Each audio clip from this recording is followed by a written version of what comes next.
Welcome to my channel பத்துஸ் recipe. இதுதான் என்னுடைய சேனலுடைய ஃபர்ஸ்ட் வீடியோ. மறக்காமல் லைக் பண்ணிடுங்க.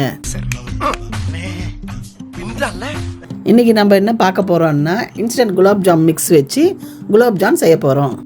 இப்போ குலாப்ஜாம் செய்கிறதுக்கு நம்ம ஜிஆர்பி மிக்ஸ் எடுத்துருக்கோம். உங்களுக்கு எந்த பிராண்டு பிடிக்குதோ அதை நீங்கள் எடுத்து செஞ்சுக்கோங்க. இப்போ ஃபஸ்ட்டு நம்ம சக்கரை பாகு காய்ச்சிக்கலாம். இப்போ நம்ம சக்கரை பாகு செய்கிறதுக்கு ஒரு பாத்திரத்தில் 2 கிளாஸ் சக்கரை எடுத்து போட்டுக்கலாம்.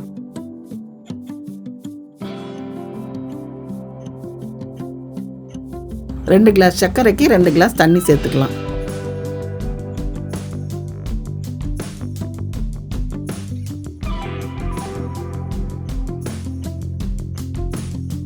இப்போ தண்ணி ஊற்றிட்டு சிம்மில் வச்சு கலந்து விட்டுக்கிட்டே இருங்க. இப்போது கம்பி பதம் வரணுன்ற அவசியம் இல்லை. கையில் எடுத்தால் பிசு பிசு தன்மை இருந்தால் போதும். அந்த அளவுக்கு சக்கரை பாகை ரெடி பண்ணி எடுத்துக்கலாம். இப்போ ஒரு பக்கம் சக்கரை பாகு சிம்மிலேயே இருக்கட்டும். இப்போ குலாப்ஜாம் செய்ய மாவை ரெடி பண்ணி எடுத்துக்கலாம். இப்போ ஒரு பவுலில் எடுத்து வச்சிருக்கிற குலாப்ஜாம் மிக்ஸை சேர்த்துக்கலாம்.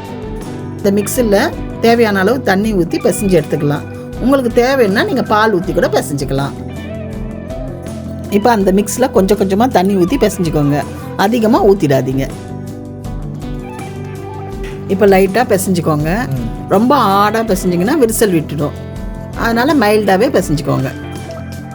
இப்போ இந்த மாவில் ஒரு ஸ்பூன் எண்ணெயோ இல்லை நெய்யோ ஊற்றி தடவிக்கோங்க. கையில் ஒட்டாமல் இருக்கும்.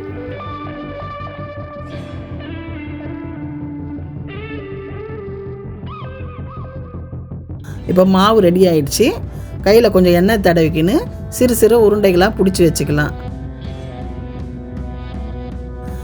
பெருசாகவும் வேணாம், சின்னதாகவும் வேணாம், மீடியம் சைஸில் உருண்டைகளை எடுத்துக்கலாம்.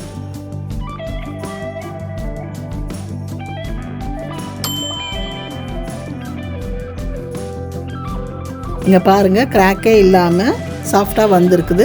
இதே மாதிரி எல்லா மாவையும் உருட்டை பிடிச்சி வச்சுக்கணும். இப்போது குலாப்ஜாம் உருண்டைகள் தயாராகிடுச்சு. இப்போ பாருங்கள், கொஞ்சம் கூட கிராக்கே இல்லாமல் சாஃப்டாக வந்திருக்கு.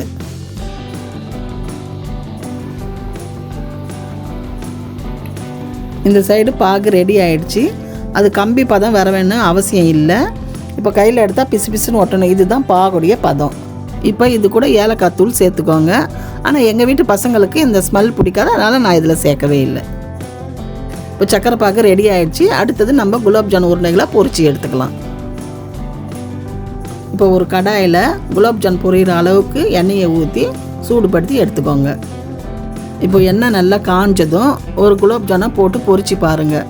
அது வெடிக்காமல் வந்ததுன்னா அப்போ தான் நம்ம மாவை நல்லா பதமாக பிசைஞ்சிருக்கணும்னு அர்த்தம். ஒருவேளை வெடித்து வந்துச்சுன்னா அந்த மாவை திரும்பவும் போட்டு நல்லா பிசைஞ்சு எடுத்துக்கோங்க. இப்போ ஒரு குலாப்ஜாம் நமக்கு கரெக்டாக வந்திருக்குது. இப்போ அடுத்தடுத்து குலாப்ஜாமை போட்டு பொரிச்சு எடுத்துக்கலாம்.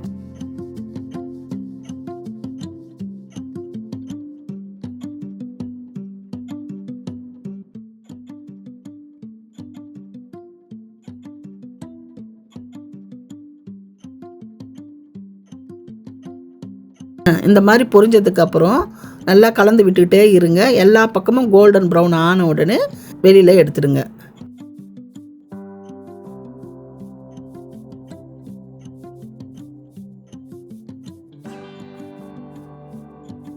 இப்போ குலாப்ஜாம் 2 சைடும் பொரிஞ்சு நல்லா கோல்டன் கலராக ஆகிடுச்சு.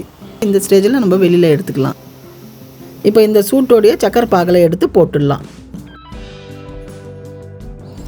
இப்போ சக்கரை பாகில் போட்டு 1 hour ஊற வச்சு எடுத்திங்கன்னா அழகான குண்டு குண்டு குலாப்ஜாம் ரெடி ஆகிடும். 1 hour later. குலாப்ஜானை ஜீராவில் ஊற வச்சு 1 hour கழித்து எடுத்துருக்கோம். எவ்வளோ அழகாக வந்திருக்கு பாருங்கள். இதுதான் தீபாவளி ஸ்பெஷல் குலாப் ஜாமுன் ரெசிபி. அடுத்த மாதம் வேறு தீபாவளி வரப்போகுது. இதை உங்கள் வீட்டில் ட்ரை பண்ணி பாருங்கள். கண்டிப்பாக உங்கள் எல்லாருக்கும் ரொம்ப பிடிக்கும். உங்கள் வீட்டில் என்னென்ன நட்ஸ் இருக்கோ அதெல்லாம் கட் பண்ணி எடுத்து மேலே தூவிக்கோங்க. நாங்கள் இன்றைக்கி முந்திரி பருப்பை இதில் தூவியிருக்கோம்.